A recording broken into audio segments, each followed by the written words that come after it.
Donc bonjour, je m'appelle Antoine Ozanam, je suis scénariste de BD et j'ai fait notamment Clos, Temujin et les deux albums qui sont juste à côté.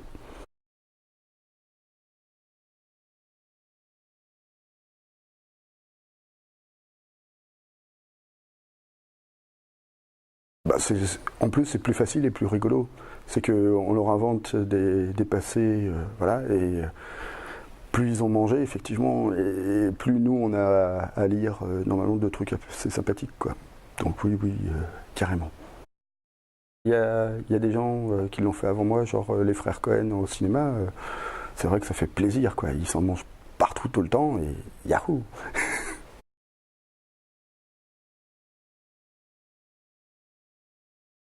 Oh là on a 10 heures là. Les frères Cohen, ouais, mais il y a Gilles Coat qui fait des trucs super, dont les scénarios souvent sont faits par Nick Cave. Et ça, c'est trop la classe.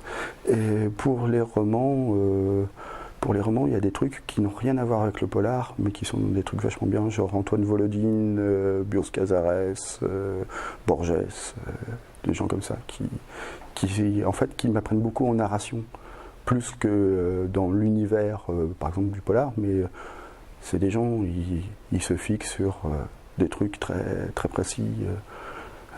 Genre, hey, tiens, on va faire tout un premier chapitre où c'est un chien qui parle et on ne le sait pas.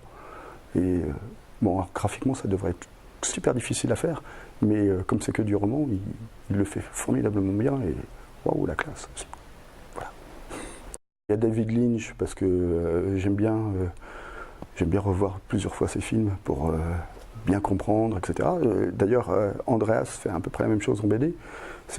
On lit pas juste une fois, il faut reprendre plusieurs fois et tout. Et ça, je trouve que c'est bien, même si pareil que les lecteurs et les éditeurs, ils aiment pas parce que on comprend pas.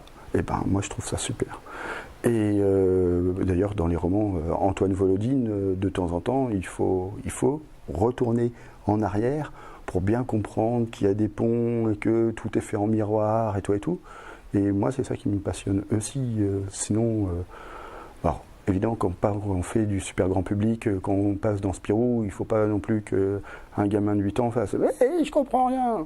Mais en même temps, dans Spirou, il y a eu des super expériences comme ça. Des trips même comme Lamquet dans les années 80 qui faisait des trucs de SF. Et il fallait y aller fort. Et voilà. Et c'est quand même vachement bien. Donc au cinéma, oui, alors David Lynch, Gilles Coat, parce que en tant que réalisateur, il se pose là. Les frères Cohen, oui. Il y a, comment il s'appelle allez. Jaco van der Mel, c'est van der Mel le réalisateur du 8e jour de Toto le héros. Et c'est juste un mec voilà, qui aime les scénarios, ça se voit dans son cinéma. Et en même temps, voilà, il sait raconter une histoire, il sait faire des beaux plans et tout et tout. Voilà. Mais alors, en fait, ce qui se passe, c'est que ça se confond entre la fiction et la réalité. Franchement, de temps en temps, je ne sais plus ce qui appartient à l'un ou à l'autre. C'est-à-dire que j'ai une vie pépère, etc. Même si j'ai eu une adolescence plus mouvementée, on va dire. Et donc, j'ai rencontré des espèces de têtes brûlées, puis je les aime bien. Donc, ça m'attire, donc je vais leur parler. En même temps, voilà, j'ai jamais rencontré un type qui tue quelqu'un avec un coup de pelle, quoi, par exemple. Mais en même temps, j'aime bien l'espèce de démesure, voilà. Et donc, ouais, il y a des trucs de la réalité. En même temps, quand on allume sa télé ou qu'on voit les infos ou n'importe quoi, et on tombe sur des trucs, on se dit bah non, en fait, je suis pas allé assez fort, quoi, parce que ce que j'ai fait, c'est juste un bête fait divers. Et en fait, ouais, il y a des mecs qui sont capables de tout et n'importe quoi. Donc, voilà.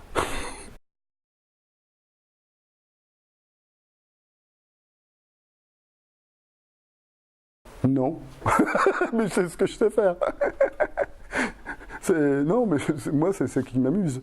Même si je trouve que les deux sont différents. Parce qu'il n'y a pas. Enfin, il y a un truc où ça manque cruellement d'humour, ça c'est comme qui doit quand même. Je trouve que là, c'est cynique, mais on n'a pas trop envie de rire quand même. L'autre, je me suis plus amusé justement à le mettre dans des situations où on parlait de sadisme. C'était quand même ça le gros kiff, quoi. Mais non, donc non.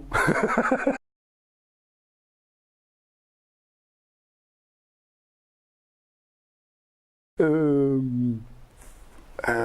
mais encore une fois, là, il y en a vachement. Alors, manga rare, mais alors super rare, je suis Matsumoto. Parce que Matsumoto fait pas du manga, il fait du Matsumoto. Là aussi, il part dans des trucs. Voilà. Et lui, il se permet d'avoir des sujets qui voilà, rendent passionnant du ping-pong, quoi. Vas-y. Moi, j'ai essayé, mais j'y arrive pas. Donc voilà. Donc il y a lui, il y a Andreas, parce qu'Andreas, voilà, Bézian. Puis après, il y en a plein, mais c'est des auteurs morts, il paraît que ça fait chier tout le monde. Donc, et il y a Horacio Altuna. Horacio Altuna est le plus grand dessinateur réaliste au monde. Et quiconque dit l'inverse, je le tue. Et là, c'est du cynisme aussi.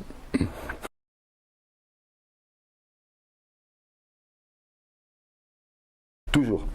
Alors ce qui est bien, c'est que les éditeurs, ils tiennent au chaud des projets, certainement pour faire croire aux gens que je ne suis jamais en manque d'inspiration. Donc il y a des trucs qui pourraient paraître, mais qui ne paraissent pas pour l'instant. Donc voilà. Et sinon, oui, déjà, je fais la suite de Clos, et malgré tout, ça prend un peu de temps, puisque maintenant on a fait les 3 premiers en 4 ans, maintenant on fait un album tous les 6 mois, donc un peu plus chaud. Ça, voilà. Puis il y a la suite de Temujin aussi qui m'occupe pas mal. Puis après, il y a plein de projets. Et j'ai un espèce de tank qui va arriver. Voilà.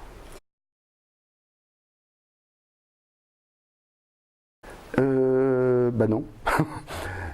Alors, il y a. Si, en fait, depuis quoi? Depuis mardi soir, j'étais dans ma chambre d'hôtel et on s'est mis d'accord avec un monsieur qui est scénariste et policier pour faire un polar, mais on espère que ça soit une série et on va emmener notre personnage de A à Z.